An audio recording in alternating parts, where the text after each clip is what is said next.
waaleykum salaam sëñ Fall ñuy ziar ñëpp ñuy ànd saa su nekk RFM di leen ñaanal jàmm yi sàkku ñaan ci ñëpp xibaar dañu koy tàmbali ak wàllu yoon ak boomuk kii di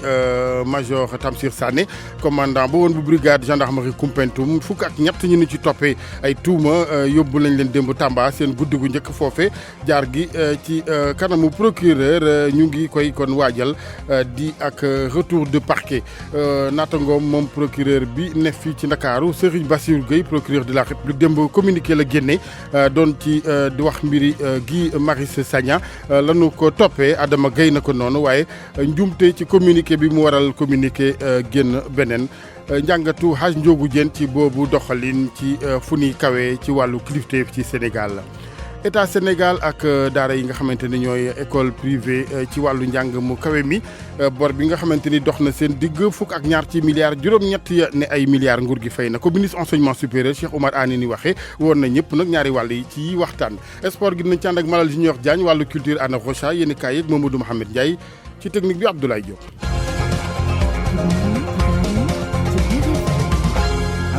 ñu tàmbalee communiqué bi tukkee démb ci procureur de la République ñeel mbiri Guy Marius Sagna ak lanu koy toppee ne chef d'accusation am na njuumte ci communiqué bi waral mu daal di wëlbatiku génnee te communiqué beneen njàngat ci wàllu ak doxalin wu ni demee ak Haj Ndiogou Diène.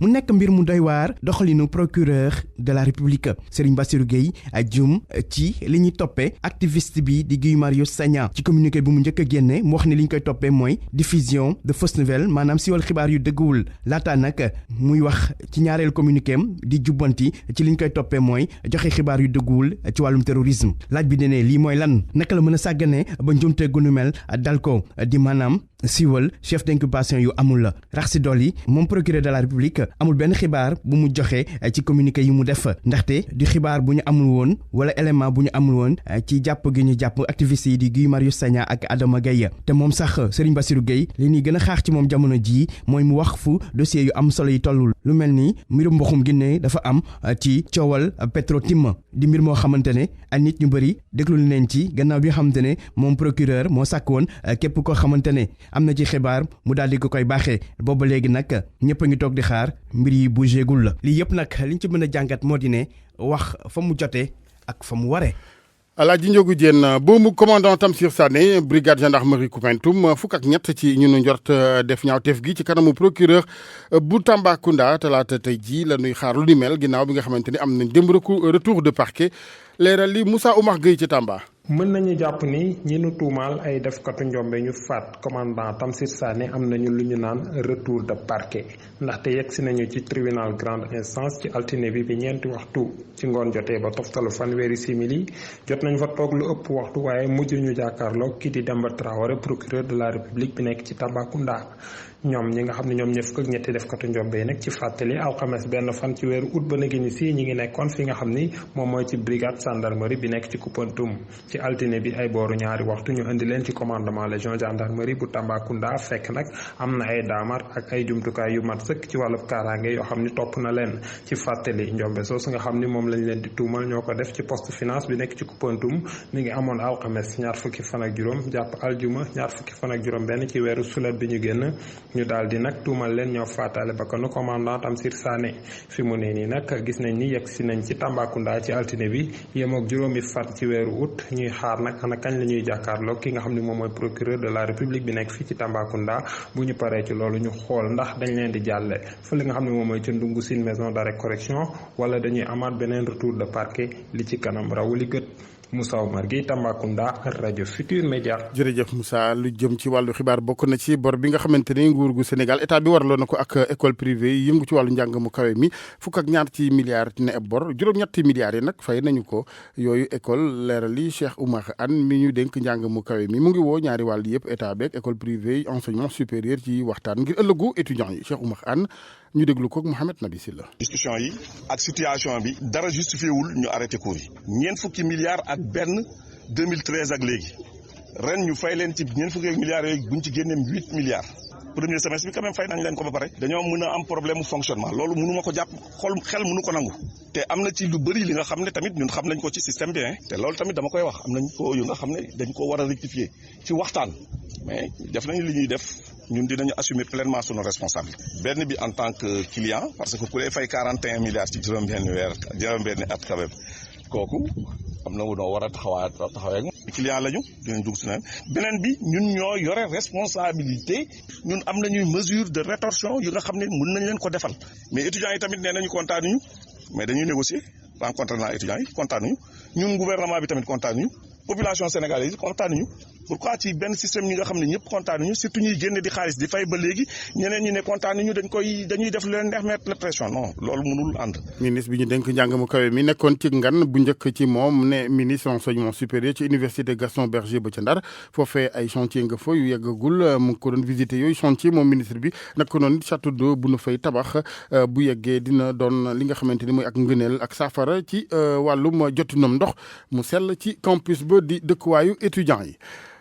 Cheikh Oumar Anne ki ko wuutu ci bopp COUD centre des œuvres universitaires bu Ndakaaru Abdoulaye Sow moom mu ngi woon ci ngan ca Kaffrine wax na fa lu jëm ci wàllum kaaraange ci biir université ci COUD daanu jël mesure yëpp ci wàllu dem ak dikk bi dugg gi foofe ak ay bunti weñ yoo xamante dañu koy sécuriser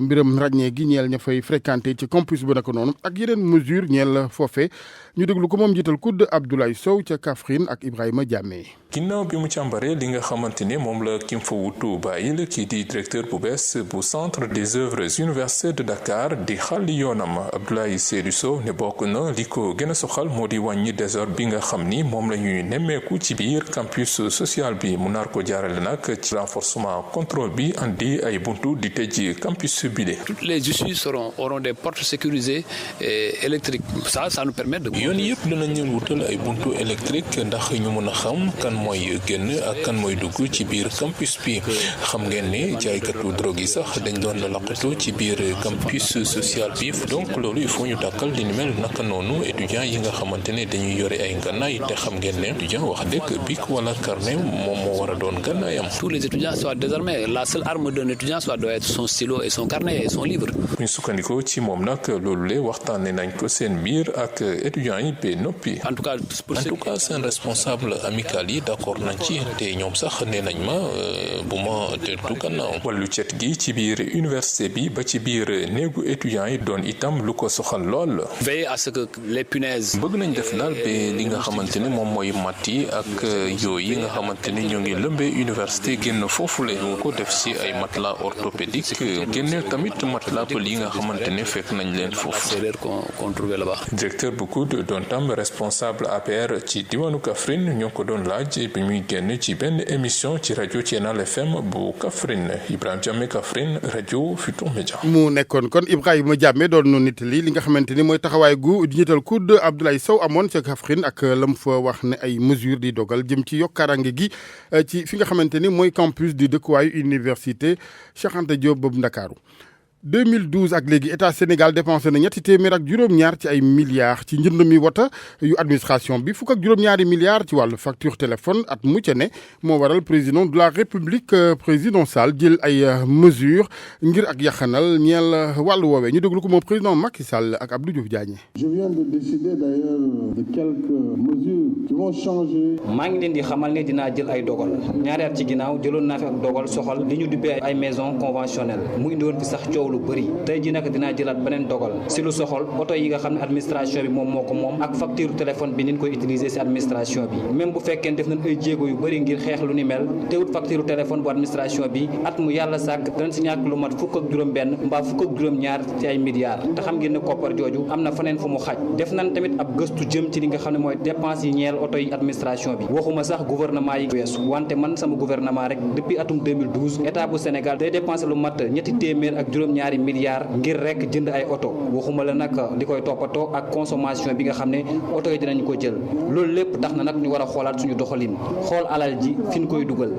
Le but de l'administration n'est pas de s'occuper d'elle-même. jiitu réew bi président Macky Sall dem bi muy jiite ndaje mu soxal programme bi nga xamante ni mooy programme d'appui à la modernisation de l'administration yokk ak ndëgërlaay li nga xamante ni mooy administration bu Sénégal méngale ko ak jamono ci wàllu woowu bokk na ci ay yéene moom jiitu réew mi lu jëm ci wàllu kon administration bu gën a xereñ gën a ànd ak efficacité fukk ak juróom ñaar ci ay milliards 12 milliards 412 millions dinañ ko daal di génne ngir administration bu xereñ leerali Abdou Diouf Diagne. fexe ba boole lépp li nga xam ne moo tënk wala administration def ko benn bu ko defee ñu mën a faj bëgg-bëgg yi nga xam ne askan wi dañ koy am te it yokk xam-xamu ñi nga xam ñoom ñooy yëngu ci wàllu administration lii mooy ñetti pàcc yi nga xam ne moom la ñu tënk ci programme bi nga xam ne dañ koo teg ngir yeesal administration bu Sénégal njiitu réew mi Macky Sall daal dina koy lancé waxoon naa ne administration bi dafa war a def loo xam ne day faj jafe-jafe askan wi loolu rek moo ko war a mën a tax a jóg mu jege leen yomb si ñoom trop bu ko askan wi bëgg rek fekk ko fa te it ñëpp di gis njëriñ gi nga xam ne administration bi am na ko loolu moo tax ñu daal di wax ne agent état yi ñu war a yor jikko yu rafet bokk ca maandu ngir projet boobu nga xam ne liñ ci def ci wàllu koppar ëpp na fukki milliards ak ñaar am ndam comme niñ ko bëggee faaw ku nekk dugal ci sa loxo lii la njiitu réew mi gis liggéey bi nag buñ ko bëggee amal tasaaroo wuru cee am moo xam mu dox ci diggante ministère bi nga xam ne moo yor wàllu fonction publique ak ñi nga xam ne ñoom ñooy liggéeyandoo moom mooy ADIE ak waa BOM ñoom ñëpp dañoo war a mànkoo topp liggéey bi nga xam ne tënk na ko ci programme POAMA bi bu ko defee liggéey bi mën a ñoŋ gouverneur yi nga xam ne kenn du wax wala administration te boole woo leen ci teewoon ci ndaje ma ginnaaw bi njiitu réew mi sàkkoo ñu jox leen kàddu ñoom jafe-jafe yi nga xam ne moom la ñu jànkoonteel la ñu doon wax bokk na ca bâtiment yu màgget yi nga xam ne moom la ñu dëkkee. je dirais même toutes les sous-préfectures certaines préfectures. mën naa wax ne préfecture yu ëpp yi Sénégal dañoo yàqu yaakaar naa ne nag kon jaar nañu daal leen defaraat ñu ngi wax def fa wàllu internet mais mënoo koo def ci bërëb yooyu nga xam ne daanaka màgget na loolu war nañ koo xoolaat bu ñu bëggee administration bi dox. promiscuité de la vétusté. programme bi nga xam ne nag moom moo soxal daal di yeesal li nga xam ne moo di administration bu Sénégal mooy ñeenteelu coppite goo xam ne amal nañ ko ci réew mi ginnaaw bu constitution bi ak réforme bi nga xam ne moo ñeel wàllu suuf ak acte 3 de la décentralisation RFM Rufisque Abdou Diouf Diagne. Abdou jërëjëf Sénélec wér péng la def dara jotu ko amul benn jafe-jafe ci wàllum koppar rawatina directeur général bu kër googe di këru courant gi ci réew mi moo ko xamle Papa Mademba bi tey démb ci antenne bu RFM wax ni lu jëm ci wàllu production ci courant beeg la ci ne ci cin li lu doy sëkk la macha allah ngir askanu Sénégal Papa Mademba bi tey. dama bëgg a rassurer rek que ne waxuñ ne Senelec day délesté mais délestage yu ñuy waaj a jëm la comme dañ siy waaj a jëm nag la ñu wax ñun si suñuy prévision ak li ñu gisagum bu soobee yàlla duñ si jëm ndaxte am nañ ay machines et puis aujourd'hui également machines yooyu ñu ngi dox am nañ combustible bu leen war a doxal kon yaakaar naa ne suñu amul incident bu mag a mag wala bu ñu jaaxal yaakaar naa ne délestage yooyu duñ si yegg depuis 2012 ba léegi état bi moo ñu dimbale ba crise bu ñu amoon ñu mun si génn nuñ si génnee ndaxte Senelec kese amul woon doole boobu pour def ko état bi moo ñu doon dem di utali financement di ñu jox ñuy mun a defar suñu centrale état moo ñu doon utali financement aussi ñu defar suñuy ligne ba pare état bi jël xaalis boobu jox ñu ko sans intérêt wala sax des fois mu may ñu ko kon boog ku lay defal loolu noonu yëpp bu ngeen ñëwee ba ngeen toll fii mu am loo xam ne situation particulière la du ma mun a wax ne bor la. RFM Sport. tàggat yaram Malal Junior Diagne maa ngi lay nuyu Malal. maa ngi la fayal a jasal bismillah. nu door ak wàllu basket xam nañu fukk ak ñaari xale yi nga xam ne Cheikh Sarr jàpp na ne ñooña ñooy teewal Sénégal ci jongante Coupe d'Afrique bi ñu duppee afro basket jigéen yi nee na nag ca bis liste ba bokk na ca Bintu Jéeme Maam Jojo Diouf Yacine Diop Ndey Sène Astou Traoré mooy capitaine ba laal la wana nga ca biir Leena Ña moom itam ma nga ca biir Mame Marie Sy Koumba Sarr Fatou Diagne Maymouna Diarra ak Aïda Fall ñett lañ ca génnee ca groupe ba muy Mathilde Diop Ndey Khadijatou Dieng ak Ndey Thiama Camara ba ñu leen génnee nag démb amal nañu seen jongante bu mujj ci wàllu waajtaay gi ca Dakar Arena la woon seen digganteem ak Égypte Sénégal nag daa jëne ca dóor Égypte démb dóor yu yàgg te métti ndax Sénégal am na téeméeri poñ ñii di waa Égypte am nañu juróom fukk ak juróom-ñett ci ay poñ ba mu jeexee entraîneur ba di Cheikh Sarr am na benn ci baat yu mu yëkkati ci micro Soda Thiam. waaw moo tax équipe bi mën nañu wax ne poñ yi nag 70 la jógee foofu dem 88 jógee dem 100 même si équipe yi am na différence bu rëy à part Angola boo xam ne c'est l'équipe championne d'Afrique boo xam ne c'est très récente démontré na dem na quart de finale 2015 bon même si elle était fait sortir par la Mozambique la dernière fois mais équipe bu mag a mag la moom dugal na 88 points contre yenn équipe yi mais montée en puissance boobu aussi nekk na si suñu qualité jeu bi parce que si nombre de passes décisives yi ñu def yokku na fautes yu bëri ñoon def 40 fautes lañu def contre Côte d'Ivoire dafa bëri trop xam nañu rey lancer franc donc loolu wàññi nañ ko bu baax a baax tey ensuite je pense que tiré nañu à 3 points kenn terewuñu ko donc ça veut dire que suñu attaque yi ñu montré tey am na attaque yu baax la donc 28 fois lañu tiré à 3 points on a un bon pourcentage aussi rebond offensif yi nga xam ne ko doon maye 11 dañu maye la dernière fois ils ont mis 14 points sur les rebonds offensifs yu ñu jël suñu kaw tey amul donc loolu gère nañ ko ba au contraire ñu ñoo jël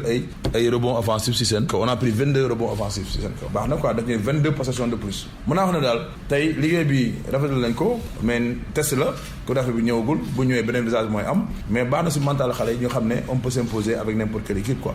Sénégal boobu nag ñetti jongante la def am ca ñetti ay ndam Angola tam démb dafa daal di daan équipe bu Côte d'Ivoire bi 69-64 la leen daal di kon dóor muy juróom pour ñu wax ne moo texal ñaari équipe bi ñu wax nag ni Égypte bi nekkoon ci jongante bi ak Côte d'Ivoire ñoom ak Sénégal ñoo bokk poule ci Afrobasket bi te jongante bu njëkk bi sax nag fukki fan ci weer bi ca Dakar Arena bu ñu defee nag cérémonie ouverture ba noppi Sénégal ak Côte d'Ivoire lay nekk ñoom ñaar ñoo war a kon daje leneen ci wàllub